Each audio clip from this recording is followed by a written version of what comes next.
My dad's entitled friend told me I should give my baby up for adoption because I'm a terrible mother. I snapped and humiliated him publicly, and now my dad is demanding I apologize, plus all 3 updates. I was 18 and in college when I first met my dad's friend Harold, and he immediately acted very condescending towards me. The first thing he said once he heard I was studying medicine was, "Oh, so you want to save the world. How sweet, little dumb 18-year-old thinks the world can be saved." My dad laughed in response, and when I gave him a death stare for it, he doubled down and said that what Harold said was funny. From that day on, every time I met Harold, he'd make comments about me. He'd tell me my outfit looked awful, he called the books I like to read childish and stupid, and when he heard about my past in volleyball, he said that I probably only liked it because I could wear the spandex around the boys. My dad never stepped in to defend me either. The final straw came the day Harold interrupted a barbecue to say, "That's not how you cook. Let a real man show you." He physically pushed me out of the way and took over. After that, I started making an effort to avoid him, and I was successful for 6 entire years. Well, yesterday was my father's girlfriend's birthday, and I went there with my fiancé and our 6-month-old son. Harold was there, and even though I hadn't seen him in years, he still talked to me as if I was a dumb child. My child spent most of the afternoon sleeping, and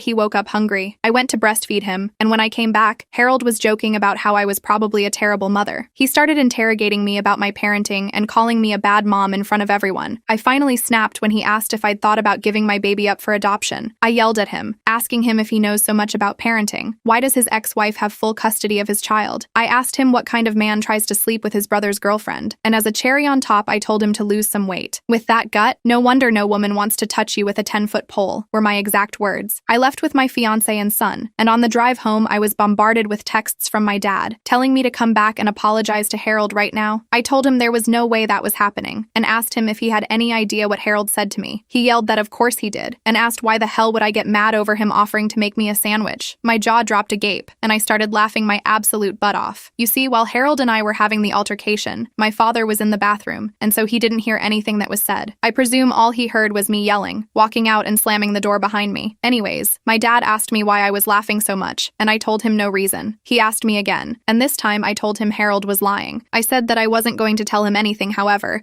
and he had to call Harold to find out for himself. I then went off on him for all the times he'd just blindly took Harold's side whenever he had upset me, and that it wouldn't surprise me in the slightest if he didn't even call Harold, just blindly took his word and disregarded everything I'm saying right now. My dad then hung up, and I went to bed that night not hearing another thing from anyone. My fiancé did tell me he was extremely proud of me, however, because apparently my comments were not only badass, but also funny AF. I'm happy he thinks that. Update 1. I'll start by addressing the very frequent assumption that Harold has feelings for me. I really don't think that's the case. His comments always came out as annoying and condescending, but never explicit in a suggestive manner towards me. But I will say that your comments scared the crap out of me, and the fact that the general consensus was F Harold was weirdly heartwarming. I also want to add that, while I did regret what I said a little bit, I never doubted I'd done the right thing. I think most of my regret came from the fact that my 8 years of keeping the peace were over. It took some time for the relief to sink in. Truth be told, I've been wanting to do this since the barbecue incident, which was when I went from, "I don't like that guy," to "I can't stand that guy." Anyway, my father actually called Harold the day after I made my previous post. I was kind of pleasantly surprised by this from him. When confronted about what actually happened, Harold apparently went quiet. He took a minute or so to respond, before going, "Oh, I know." Harold went on to explain everything that actually occurred to my dad,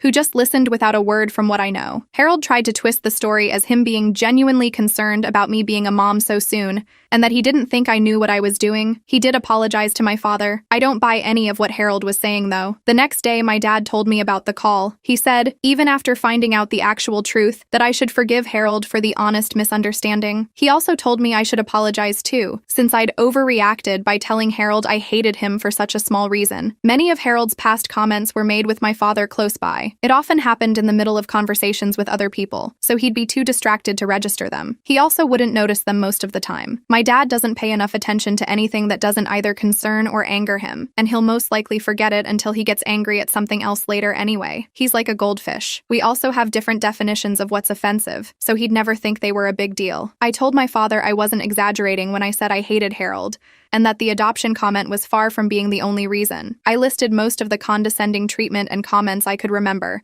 including the ones from the party. He didn't remember any of them. I made it very clear that I'd hated Harold for years prior to the party, and that I had nothing to apologize for. I then stated that I'm no longer coming to any events Harold is invited to. My father doesn't need to stop being friends with him, or even stop inviting him to stuff, but he can no longer expect me to show up as well. I will ask him beforehand, and if he lies, I'll leave. My father called me dramatic, but I pointed out that I've been avoiding Harold for 6 years now, and no one even noticed. So it clearly wasn't a problem. It obviously didn't ruin my father's life. I'm not obliged to like his friends any more than he is to like mine. There was some back and forth, but he agreed to my terms. We spoke yesterday about something else, and he mentioned Harold was upset. I ignored that. I'm not going no contact with my father. Yes, I'm very well aware he's an eye-hole, and I came really close to cutting times with him in the last few years. But I ultimately decided it wouldn't really fix anything. Maintaining my relationship with him has gotten a lot easier since I moved out, as we only see each other a couple times a month. He gets frustrated that I don't call or text much, but doesn't complain about it anymore. I don't see the point in going no contact with someone who no longer has any say in how I live my life. I'd rather just take note of what my father did wrong when I was growing up, and then make sure to raise my own kid differently. He's on thin ice, though, and has been for some time. He's not allowed to babysit, mostly because I don't trust him to spend more than an hour alone with a baby without falling asleep on the couch. I began pushing for him to start doing therapy back when I got pregnant, and he finally got started back in June. His behavior around me and my younger sister, who still lives between our very divorced parents, has improved a lot since, and I've made it clear to him that he won't be allowed near my son if he stops attending. This is the first time in my life my father has improved his behavior. It's hard to be hopeful, but I'm trying. And if I ever do go no contact with my father, it won't be because of Harold. So that's it. Overall, I'm glad I don't have to deceive anyone anymore. My relationship with my father is rocky, but I won't dwell on it. My main responsibilities are my son, my fiancé, and my job, and that's not changing anytime soon. Update 2. Openly avoiding Harold has been working pretty well. My father has been respecting my boundaries. Whenever he invites me and my husband over for lunch or dinner, I ask who else will be there. If Harold's coming, he tells me. He hasn't lied so far, and doesn't usually insist when I tell him I'm not coming. Since my last post, I've only seen Harold once, at my dad's birthday party a few months ago. Yes, I knew he'd be there. My father promised he'd tell him not to talk to me. Also, some of my father's friends' kids, most of whom I used to babysit, would be there. I hadn't seen them in a while, and I love them more than I hate Harold. I ended up spending most of the party with my son and the kids. Harold didn't talk to me at all, so I guess my father was true to his word. My husband and I did catch him staring at us a couple times, but I decided to ignore it. I caught my husband staring back once, and the walking marshmallow I married actually managed to look threatening. I love this man. You know who did talk to me? Harold's girlfriend. Yes, he has one now. She interacted with me twice. First, she came over to co-o over my son before making a comment about how he needed a haircut. Ha ha ha, I already hate you. Later, she approached me and said, "You're shy, aren't you?" I said no. She laughed and said, "Yeah, you're shy." She said all that in the same tone one would use to talk to a 6-year-old. I managed to keep my expression schooled. Otherwise, I would have told her I'm not shy. I just chose to spend the whole party with the kids because they were better company than her and her annoying boyfriend. So yeah, based on both my interactions with her, Harold's girlfriend is insufferable. In other words, they're perfect for each other. I don't have much else to add. My father broke up with the woman he was dating last year and has a new girlfriend. She is not annoying or psychotic, and I actually really like her. They won't last a year. My relationship with my father is still not perfect, by the way,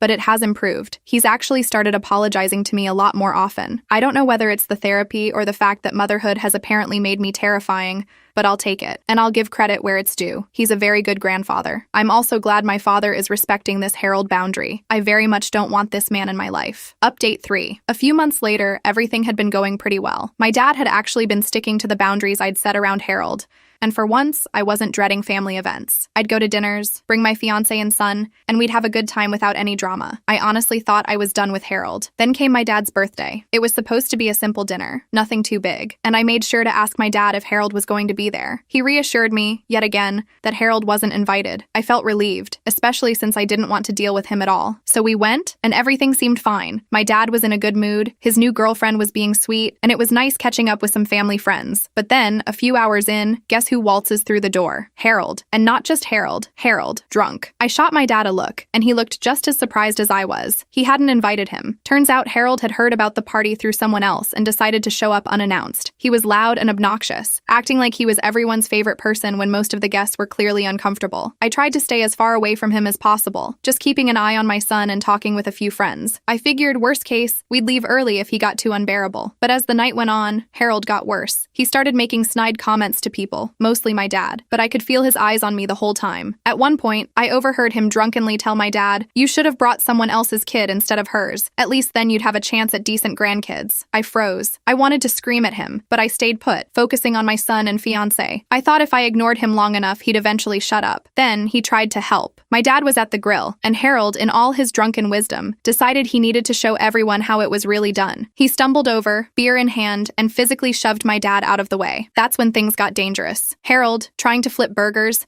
knocked the entire tray of food onto the ground. Everyone was staring, including me. I was just waiting for my dad to do something, but instead, he tried to laugh it off like Harold was just being Harold. That was the final straw. I couldn't stand it anymore. I stormed over and yelled at Harold, telling him he needed to leave. He turned to face me, smirking like this was all some big joke. "Oh, little miss knows best, huh? You think you're all grown up now with your perfect little family?" I'd had enough. I snapped. "Harold, I'm done with you. You've been nothing but an arrogant, disgusting jerk for years. And if you think I'm going to let you treat me or my family like this anymore, you're delusional. Get the hell out of here." Harold just stared at me, not even trying to defend himself this time. My dad finally stepped in, and for once, he was on my side. He turned to Harold and said, "You need to leave. Now." Harold looked genuinely shocked. He tried to laugh it off, asking my dad if he was serious, but my dad didn't budge. I said, "Leave, Harold. You've crossed too many lines and you're not welcome here anymore." Harold left, stumbling out the door with his tail between his legs. After that, my dad apologized to me, and I could tell he was actually serious. He admitted that he had been wrong to let Harold get away with so much for so long. For the first time, he chose me over Harold. It wasn't just words this time either. My dad hasn't spoken to Harold since.